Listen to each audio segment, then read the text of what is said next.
Welcome to the Actor's Choice, where the actors and actresses have a chance to talk about themselves and their careers. Join us now for the next hour as we explore the marvelous industry of acting by actors and actresses from today's exciting show business world.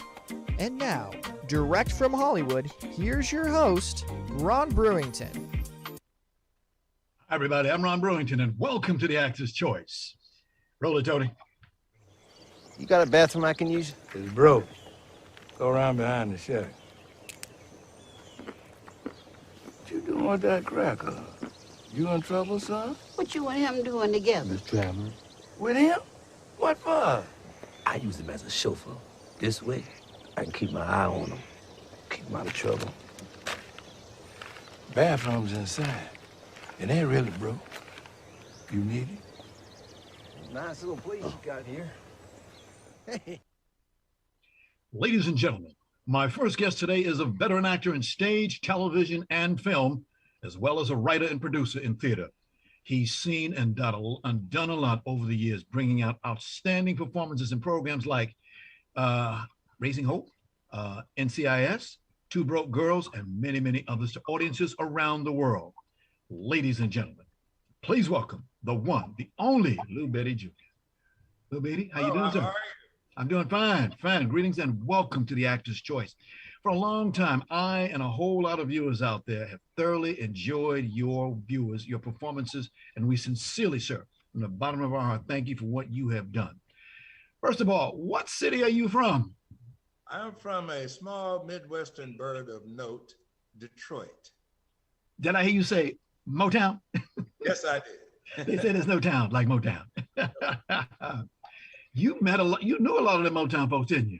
Well, you know, I grew up in a neighborhood that comprised Smokey Robinson, Aretha Franklin, Jackie Wilson, the Tops, the Vandellas, Betty LaVette. It just goes on and on. Lil Willie John. I just saw all these things. Most of these people were about 4 to 5 years older than I, but I grew up riding my bike with Carolyn Franklin, and Cecil was one of my best friends. And just, I grew up in, as Tony Orlando once said, what is it in Detroit? Is it the water? But it was just so much going on there that music was everywhere. I understand that your father and Berry Gordy's father worked together. Yes, yeah. Pop Gordy. Pop Gordy. Had a construction firm where he did concrete. And my dad did all the things. He was a general contractor. So Pop Gordy was one of the people that he worked with. My dad and his company of black contractors put up a lot of black churches and a lot of Catholic, rehabbed a lot of Catholic churches, especially working on Reverend Franklin's church. We turned that from a theater, a show, into New Bethel Baptist. Got to ask you, when was the last time you was in Detroit? That's tough. My sister passed in September, and a bunch of people, both black and white. My sister was loved by so many. When she passed, I was there. As a boy, I would come home from school, and John Witherspoon and other people like that would be knocking on my back door to see my sister. So it was my sister's funeral. Our condolences, of course. No problem. What made you get into acting, sir? I always wanted to be a doo-wopper. Based on everything that I saw in my neighborhood, I was enthralled with that. And it is just that I was a radio person coming out of college. I worked for 11 years at WJZZ and WCHB in Detroit. I wrote and produced commercials. My friend Ivy Hunter, who wrote Dancing in the Street, had all of this music laying on his floor. We used to get together and just sing and chat. I would say things like, Ivy, this is not rhythm and blues. It's show music. He says, I know, I wrote it. Bottom line is, I went from writing commercials to doing commercials, to doing stage, to TV, industrial film, TV, and film. Wow, what a background, what a background. The year was 1988. and you got your first IMDb actor credit for the role of Scotter Phelps in the hit TV series 227. Take us back to those days, sir. I had just gotten to LA. I had not been in LA long. I had done a play in Detroit with Marla Gibbs' sister, who was on Punky Brewster later on. And when I got to LA, I got an audition and I got the job on 227. And I'm getting ready to go out and I'm standing there with Jack A. And she says, "Who are you?" I said, "Well, I'm Lou Beatty." She says, "How long you been here?" I said, 3 weeks. She said, "You better know your lines or they're going to fire you. Come on, let's go." That's Jack A. That's Jack A. Indeed. God, we had Marla Gibbs, Helen Martin, Hal Williams, Jack A, of course, Regina King, the young Regina King. Look at her now. I have been enamored of this young lady ever since I met her.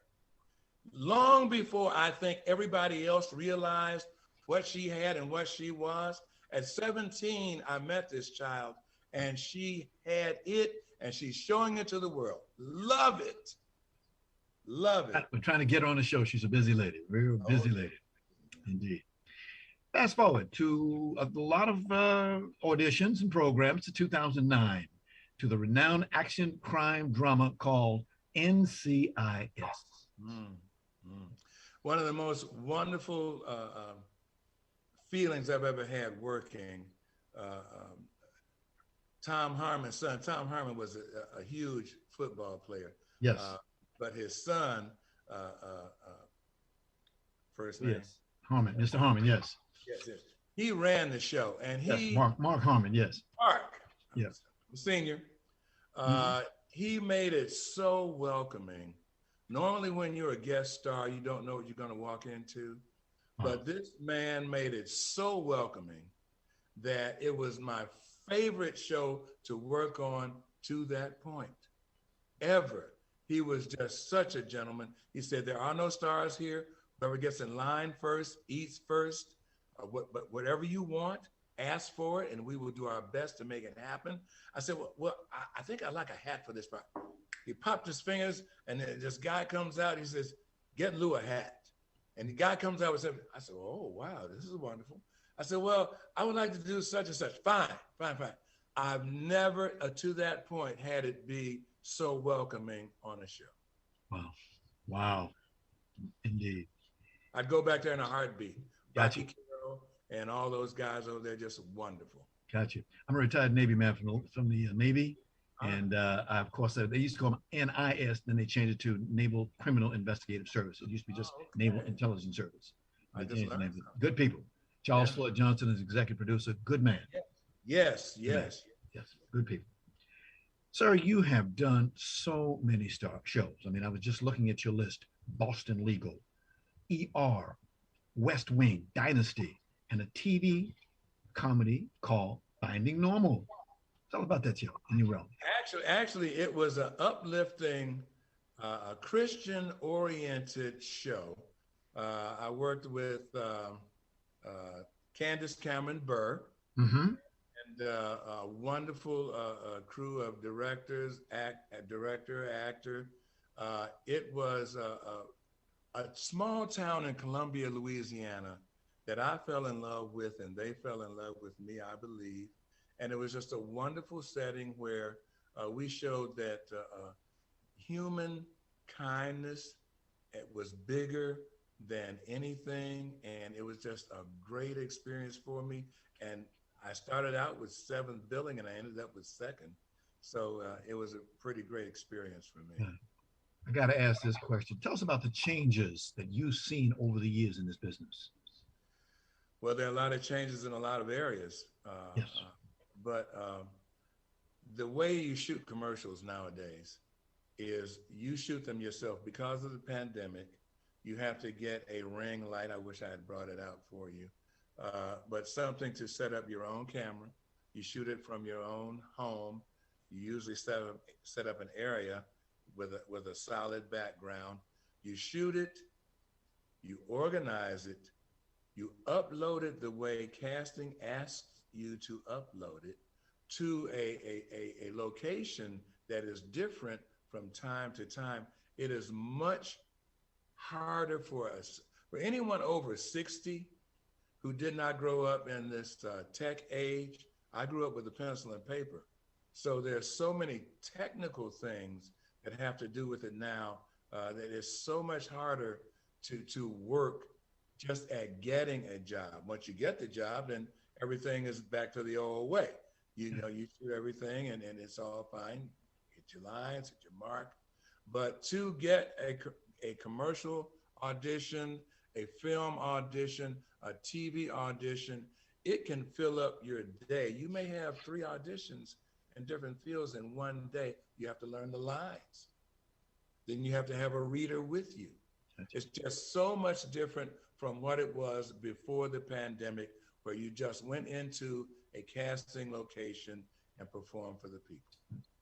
Well, for African-American actors, there was a thought that maybe they came from the ghetto. They shouldn't be here. What was that like? For years, I was told that I wasn't Black enough verbally. For years.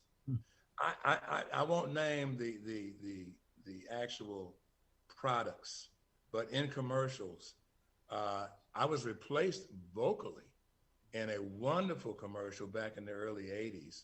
I was young and good looking.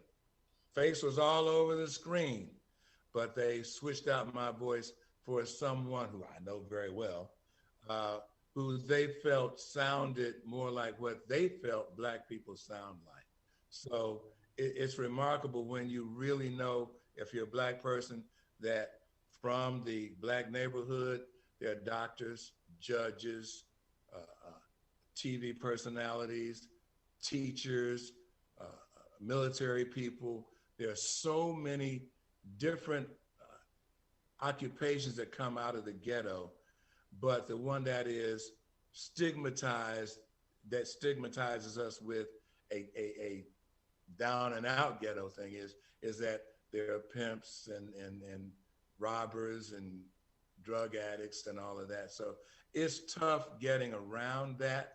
But in my case, I don't get cast that way because I just won't come off that way.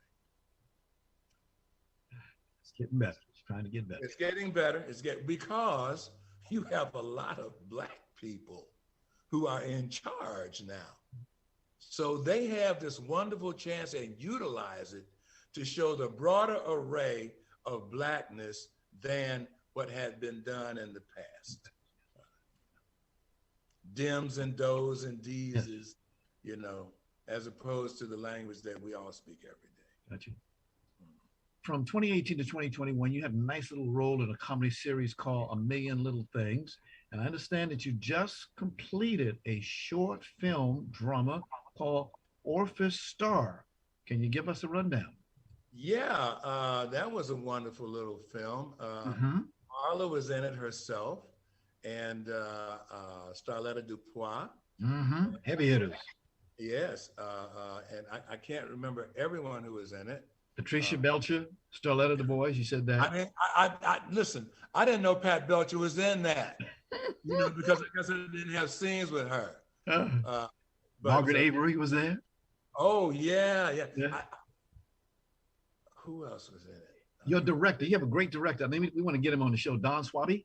Yes. He is talented. I was looking at his credentials the other day. Woo. Oh, he did a lot, yeah. And Christy Ferris, I believe, was in it as well. Yes.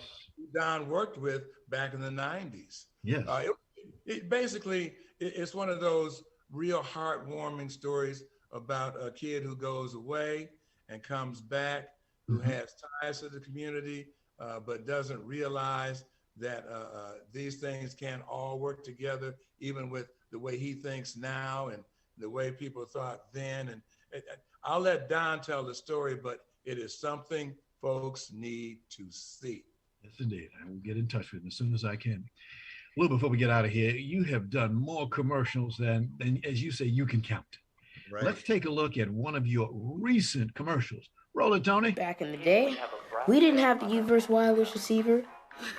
The TV stayed in one place, right next to the upstairs TV outlet. Oh, yeah. They can move the TV all over the place, even outside. Grandpa, kids have it easy nowadays. I'm trying to tell you. The wireless receiver. Get Uverse TV for just $19 a month for 1 year when you bundle TV and internet. Rethink possible. Wow. It's a nice commercial. Oh, thank you so much. Thank you. Did some good work. We're out of time, but there is a question that I asked. I always ask all the time, and that is, how would you like to be remembered? I would like to be remembered as someone who did good while he was alive and advanced the wellness of mankind. God bless you, my brother. God bless you, Beatty. Thank you, Junior. Thank you, sir. Thank you for being here today. Really appreciate your presence, sir. Best wishes, and please come on back. Come on back. Thank you for having me.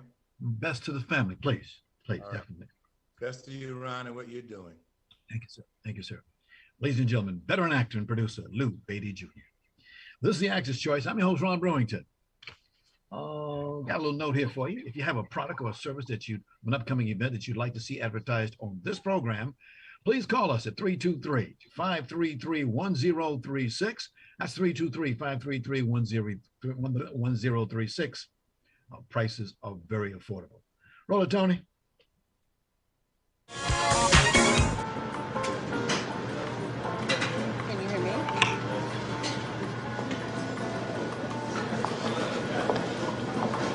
Stick to the plan, and there won't be any trouble.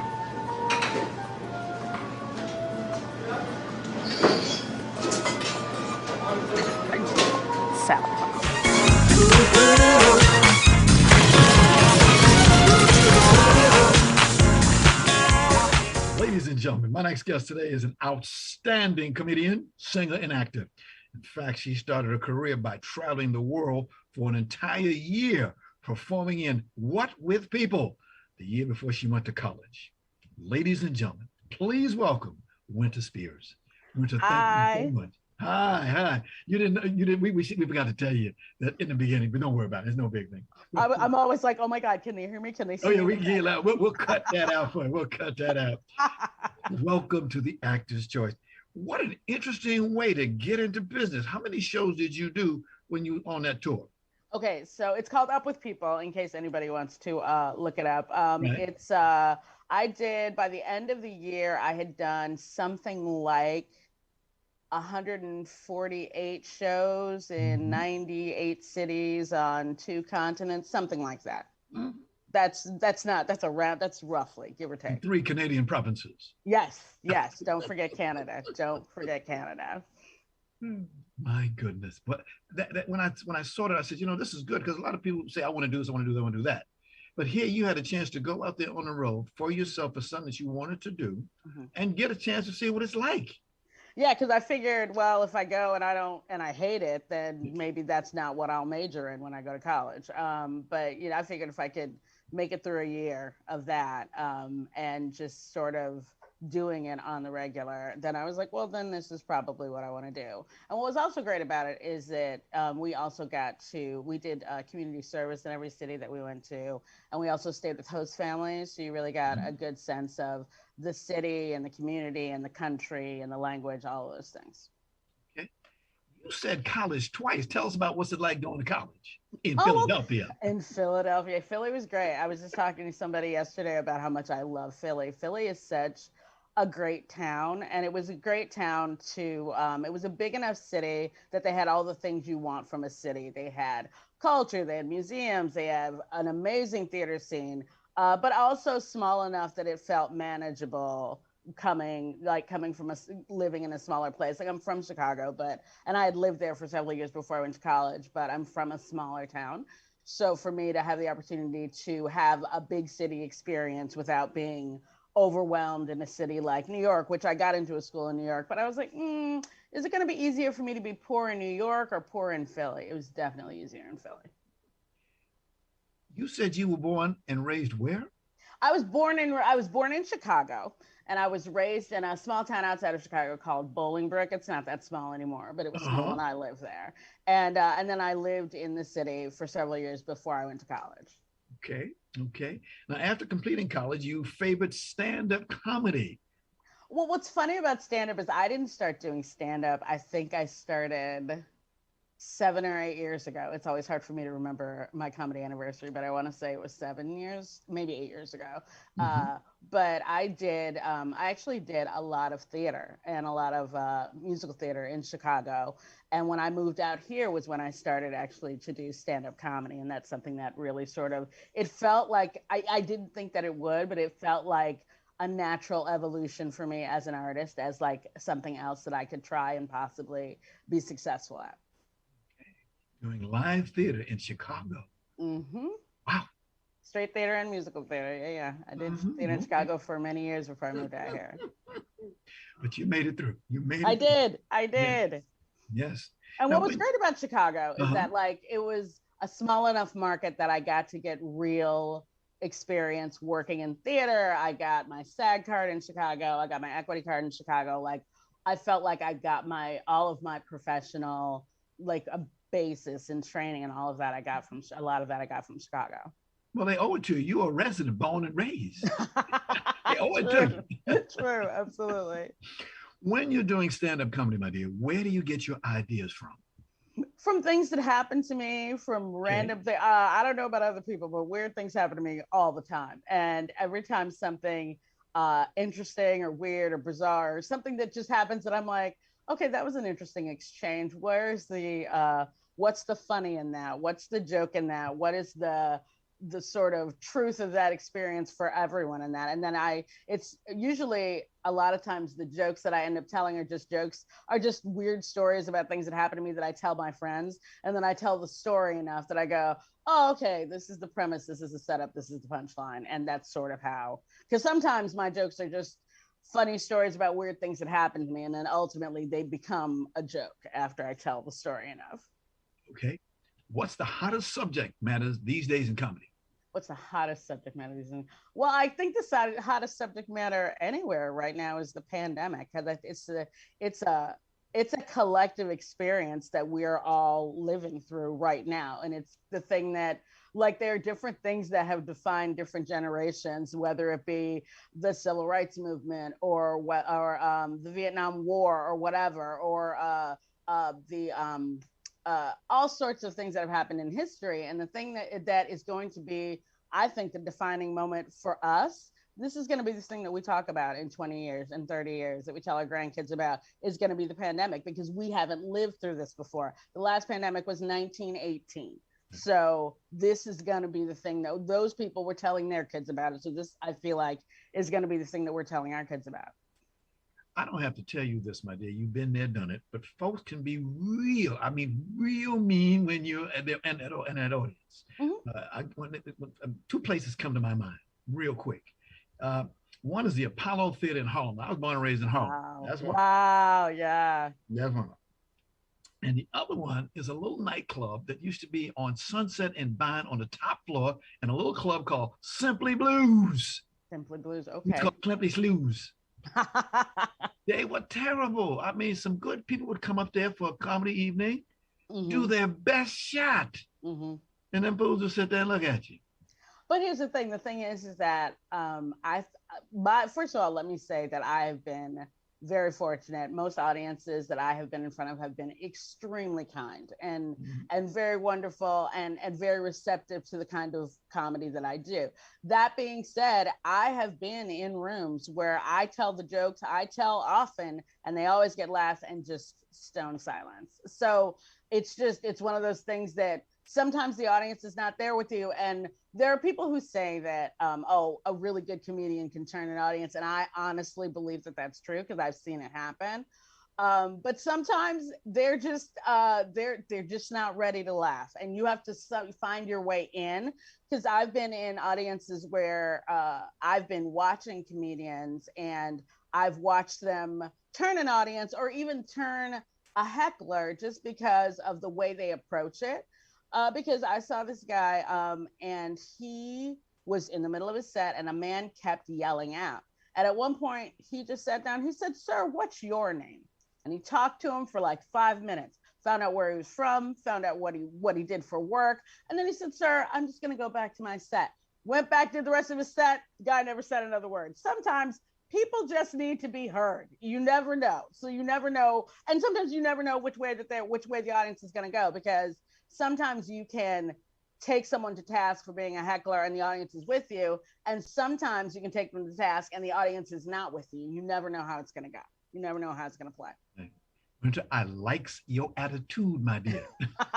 Thank you. Your attitude will determine your altitude, they say. It's nice. So funny that you say that, because I was just thinking about a story when Ron Wood tells a story about how angry he got when he was on, I think it was Star Search, when Arsenio Hall brought it back and he was hosting. And he did the material he always does, and nobody got it, and it didn't do well. He's like, and I was so upset. And Arsenio Hall was like, man, it's fine. He's like, everybody's not going to forget what you do. He's like, but everyone is going to remember how you made them feel. He's like, so it's fine. And Ron Wood has gone on to do very well. It's all fine. Ron Wood's gone on to do very well. It's all fine. Got you. Now, as I read your bio, I see you played at some marvelous comedy outlets, Flappers Comedy Store Club in Burbank. Mm-hmm. Then the world famous Hollywood Improv. Mm-hmm. Okay, and then there's Laugh Factory in Long Beach. Mm-hmm. And then I found another place called the Women in Comedy or WIC Festival in Boston, Massachusetts. Yes, I did do that. That was an amazing, amazing festival. I was actually before the pandemic happened and upended all of our lives. I was supposed to go back for the third time in 2020. But that was an amazing festival. I always had such a great time there. I always met amazing comedians and saw really, really great people there. So that was a really, really great place to sort of get out of town and see what other people think of what you do. Because when you live in Los Angeles, everyone knows a comedian, everyone knows someone who's doing improv. They've seen it all and done the rest. So a lot of times people here are not necessarily impressed by those things. But when you go to other places and people are like, oh, that's great, that's amazing, you're like, oh, what I do is cool and interesting and fun. Well, one thing for sure, we just happen to have a small clip here. Roll it, Tony, of you. I am, however, very excited that Barack Obama got elected to a third term. At least that's what's happening in my bunker. I moved in about 2.5 years ago. The only thing playing in my bunker are Michelle's speeches and Barack's speeches and Mr. Rogers. For those of you who don't know me, my name is Wynter Spears. Okay, excellent, excellent. Now, we only have a few more minutes, but I just want to let this one get out. In the year 1995, you made an addition to your career. You did your first IMDb role in a drama film called Losing Isaiah. What made you take it in acting? What was that about? Okay, so here's the thing. I do my homework. When I was in Chicago. You'll never see me in that movie. I was like a mom walking out of a door. You won't ever see my face. But I did background on that movie, and it was really interesting to sort of see like how it all works and how everything goes and what people's jobs are and how long it all takes and all that stuff.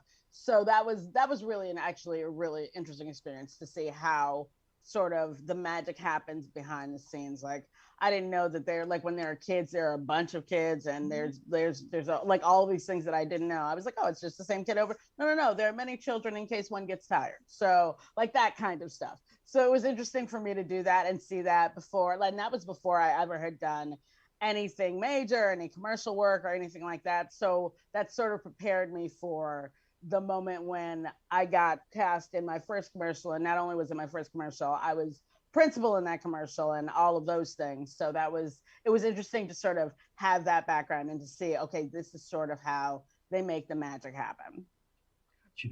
Fast forward to 2013, you did another movie called Absolutely Jason Stewart. Oh, it wasn't a movie. It's my friend Jason Stewart, amazing comedian, fabulous. He's actually the first person to ever put me on stage in front of people. He was the person that I did Laugh Factory Long Beach with, and he had never seen me do stand up. But I was like, oh, can I do a set? And he's like, yeah, you're funny. I was like, do you know that though? Because you've never seen me do. He's like, oh, you're funny on my couch. You're funny. So, but Jason is amazing, and he had an interview show that he did something like this, and I did that with Jason. So, and he was someone who's been amazing and wonderful to me in my career, and really given me a lot of confidence, and was really, really supportive when I first started out. Gotcha. Then in 2018, you did 2 episodes of a comedy TV series called The Pet Peeve Police. P. So 2 girlfriends of mine had this idea about the way that people sort of are so dismissive in society, and they're rude, and they can be so myopic and not thinking about other people, and that's sort of where the idea came from. And they asked me to do it, and I was glad to do it. They're both amazing women and very, very funny. Outstanding. Any more plans of in-front camera roles for you in the future? I'm always looking for the next thing. I've been really fortunate.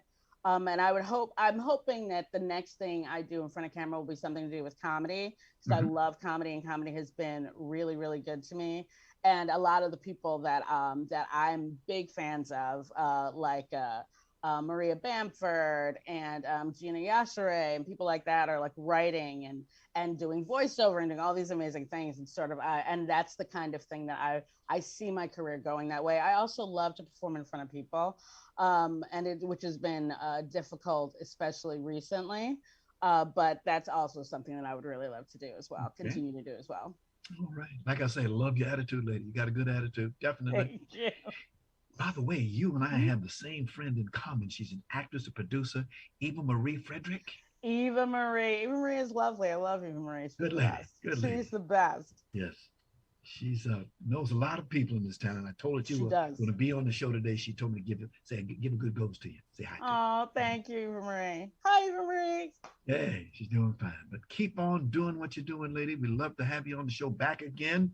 Thank you very much, and best wishes in the future. Definitely. Thank you so much for having me. Thank you so much. Ladies and gentlemen, comedian, singer, actor, Wynter Spears. This is the Actor's Choice. I'm Ron Brewington. Roll it, Tony. En la ciudad donde se fue. ¿En qué te puedo ayudar, hija mía? Mi hermana, ella trabaja en un burdel por el 23 y te necesita. Entiendo. ¿Quieres salir de esa vida? No. Hay algo dentro de ella. Con un gran dolor. Ladies and gentlemen, my next guest today is known for his award-winning music videos and commercials. But the Latinx writer-director has enlisted actor Francisco Deniz of Narcos and Jack Ryan fame, along with a stellar cast of Venezuelan actors for his new film, Demonica. You just saw a small bite of his program, and to give you an idea, he's the guy that put it all together. Ladies and gentlemen, please welcome Miguel Angel Ferrer. Did I say it right? Ferrer, you said it right. You said it good. You said it good. Thank you, I've been Ron. practicing. You know, Camille, she always practices me. Ron, this is what you do. But great to have you here, sir. You did outstanding. Looks like you have an outstanding movie in Monica. But before we get into discussing the new film, sir, let's tell the audience a little bit about you. First of all, where were you born and raised at? I was born in Caracas, Venezuela, and I was raised there for half of my childhood, and then we moved to Miami in 1996. Now, you started your career as a cameraman for National Geographic Films, right? Correct. Yes. What was that like? It was an amazing opportunity. I didn't see myself as a documentarian, but when I got the opportunity I started actually as a day player, and then the role, I didn't even know it was a Nat Geo documentary. The role got expanded for a whole week after they liked what I did. And then after a whole week, they finally revealed that it was a National Geographic documentary. They wanted me to be their cameraman. And, you know, I was a little bit of a crossroads because I love documentaries, but I didn't want to be a documentarian. I wanted to be a narrative filmmaker, a fiction filmmaker and storyteller. But through the advice of also a UM alum, Barry Waldman, the producer of Pirates and a bunch of other, Ridley Scott, and Jerry Bruckheimer movies. He said, you know, you got to do it because it's going to give you the experience that to hone down your craft, and you're going to be able to shoot anything, anywhere, on top of a mountain. And I said, absolutely, you're right, absolutely. So I took that opportunity, and it was a fantastic year and a half of working with them. And I gained a lot of experience on set and on the trenches. Friend, you are a wise man. It's a wise man who listens and listens and learns, because there's so many things you might not need that skill today, but 1 year down the road, you might need it. And it's the person I always tell people, education. It's a very good thing. He later went to work at Warner Brothers Television as an executive assistant in the movie The Closer. That was a good movie for you. It gave you a lot of experience. But all along, you were learning the business, and that's what it's all about. Mm-hmm. Yep. Indeed. Now, you directed Super Bowl and other national campaigns for both the general and Hispanic markets for their clients like NBC, Universal, PepsiCo, Ford, and Cadillac. That was a lot of experience. Yes. Super Bowl. Well, those experiences were great, alongside my producer Eric Gannard, who also produced Demonica, long time collaborator and pretty much my family now. And those experiences kind of gave me the Warner Brothers side, the post-production side, gave me, you know, all the infrastructure of how it works in a big Hollywood studio, and how to start from script and take the product all the way to delivery to a network at a high quality level. And then the commercial gave me the experience, the commercial world gave me the experience of the client, you know, and what it is to having to adhere to a corporate mandate, deadlines, very tight budgets, and also adhere to balance that creative and business side, which is what kind of rules the commercial world. So those three kind of tent poles gave me some really great experiences and really great tools to be able to craft the kind of stories that I want to tell. Gotcha.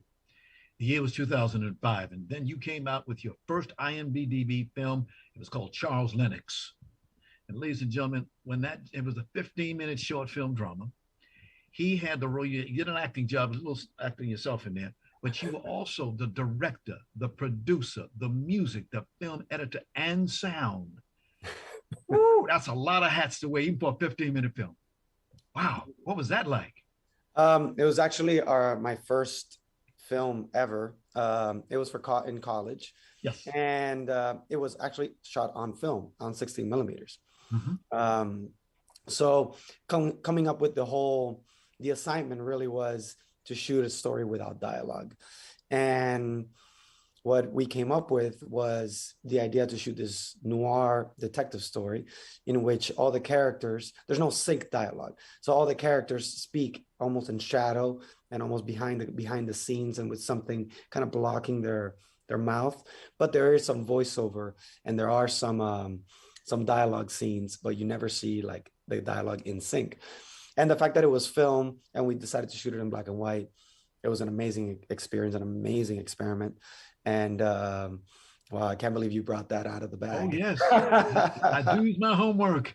Oh, you yeah, are you an do. exciting young man. It's good to see and refreshing to see a guy like you. Thank you. You really do your heart. To do all the things. You're a cinematographer, you're a second unit director, camera production, editor. You've done so many things for a young guy. No, thank you. Thank you. I think that a well-balanced director has to be able to know some intermediate knowledge of every single aspect of the film, from sound to obviously the acting and the editing, production design, camera work. I always say that directors have to be the jack of all trades and the master of one, and that one being story. Right. The story's king, you know. So what an attitude. Great attitude, my friend. Good attitude. The following year, 2006, you had another short film called 635. You were the writer and the director. You got your first IMDb writer credit there. Yeah, that was also another amazing experience. It was my senior thesis for my junior thesis, actually, for college. And I was inspired actually by a real trip that I had to documentary, a short documentary that I had to do in Mexico, yes, where the Cuban, the youth inside the island of Cuba was kind of reaching out for solidarity from all the other Latin American countries. So I went to document that, and I heard the phone call, a live phone call from a political prisoner in Cuba, and that inspired me. I actually wrote the first idea of 635 on the plane ride back to Miami. And then I called my friend, one of my best friends, Jeffrey Reyes, who's an amazing writer and a cinephile. And he helped me flush out the story about the last 6 minutes and 35 seconds of a political prisoner's life. What's it like being a Hispanic in Hollywood? Well, nowadays it's great. A lot of people are turning and are finally seeing all the colors that we can bring to the table and the different types of stories that we can bring. For a long time, it was, and I mean, I've had experiences and meetings where people, all they're looking for is stories about the narcos, or stories about, or like really slapstick comedy, and really pigeonholing, I guess, the kind of content that's coming from Latin America. And lately, definitely over the last 5 years, and definitely over the last 10, 15 years, the Latin American cinema has expanded and has kind of seeped into things like Netflix and the Hulus and the Amazons, where people can actually see content that's being produced by Latin American filmmakers, by Latin American storytellers. And really, it has been an uphill battle, because my kind of content and the kind of stories I want to tell always have this thing that somebody coined in a meeting for me that said they had Hispanic feel but global appeal, meaning that like I write stories that are global. They just so happen to take place in Latin America or with Latin American characters, but they could easily take place in Ukraine or in Russia. With obviously that changes a little bit of the aesthetic of it all, but I think that beautiful stories and good stories are ones that transcend genre and transcend setting and culture. And that's definitely what we try to do with Demonica and with all the other projects that we write and we develop. Speaking of projects, from the year 2006 to now, Miguel, you have been on some outstanding work. We put together a director's reel. Roll it, Tony.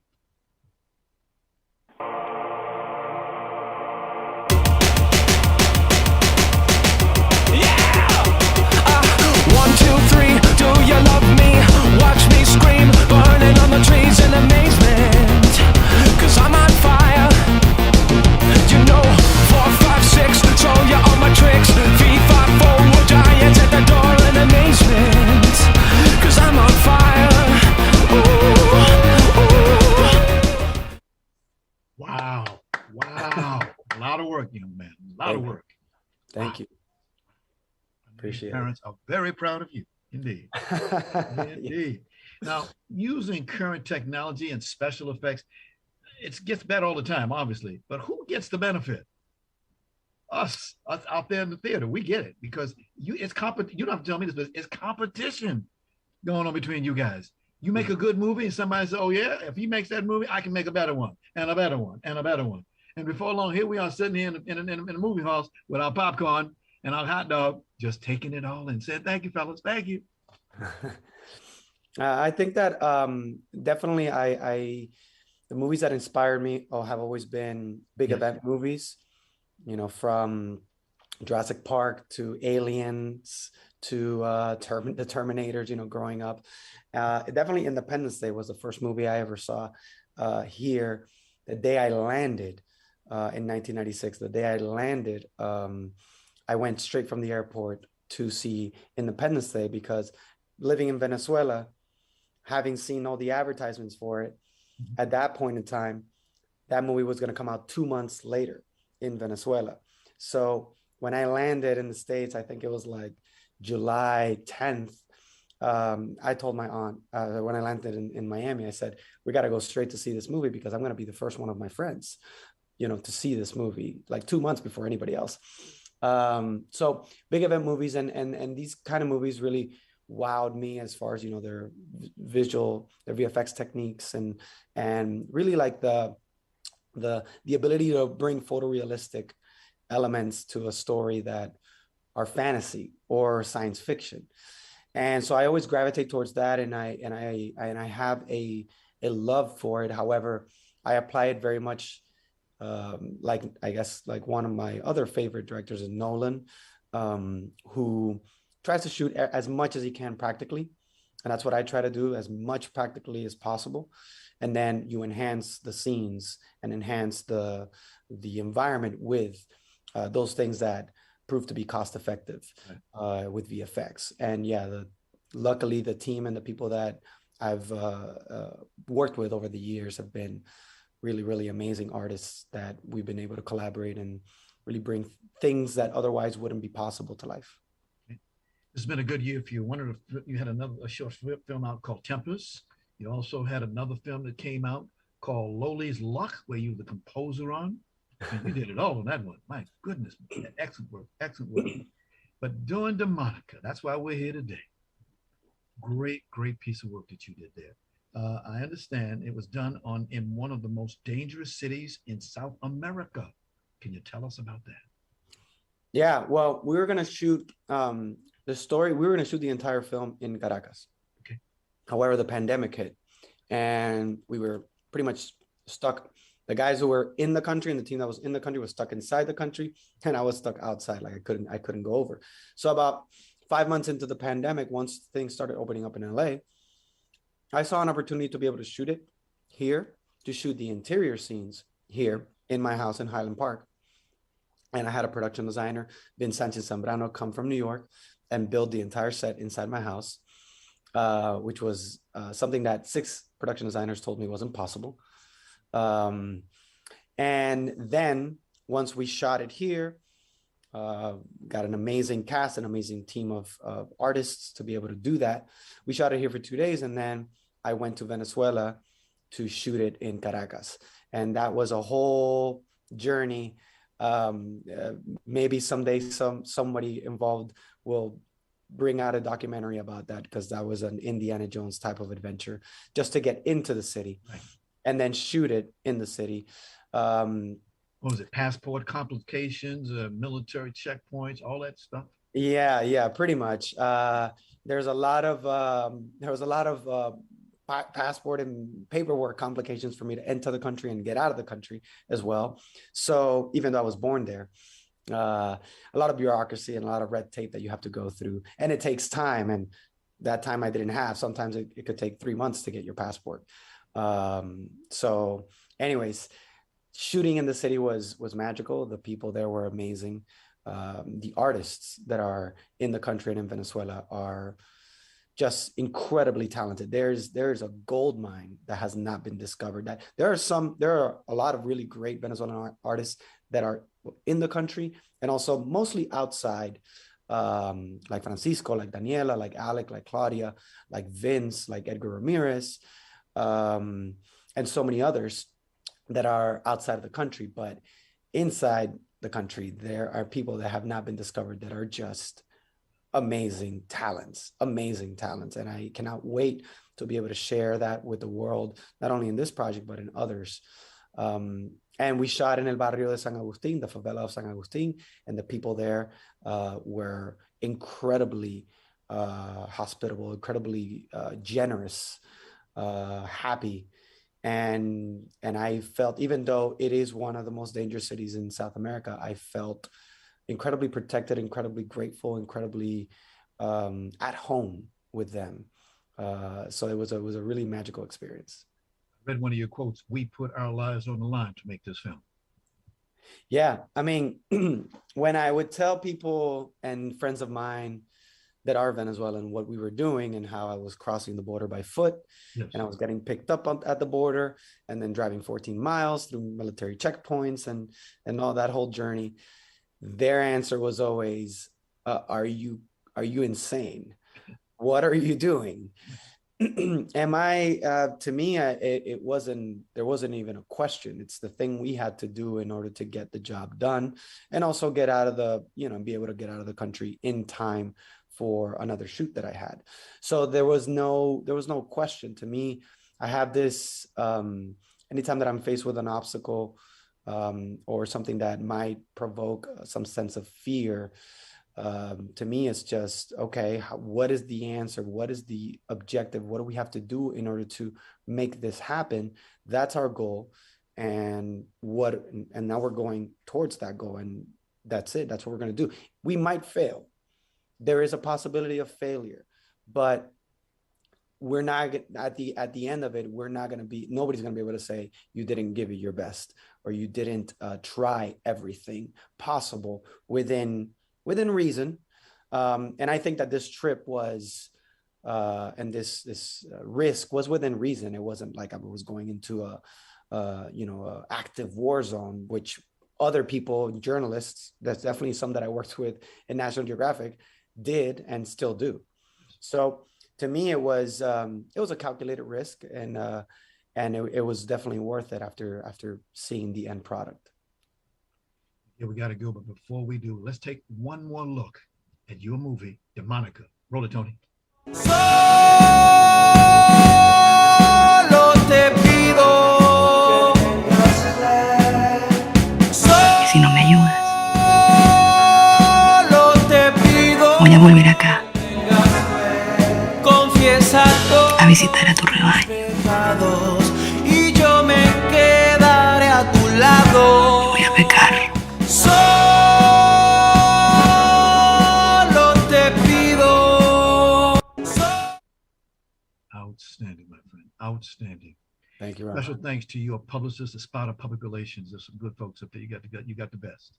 Yes, they are. Yes, they are. Indeed. Thank you for coming in today. Best wishes in your future. Thank you so much, Ron. Appreciate it.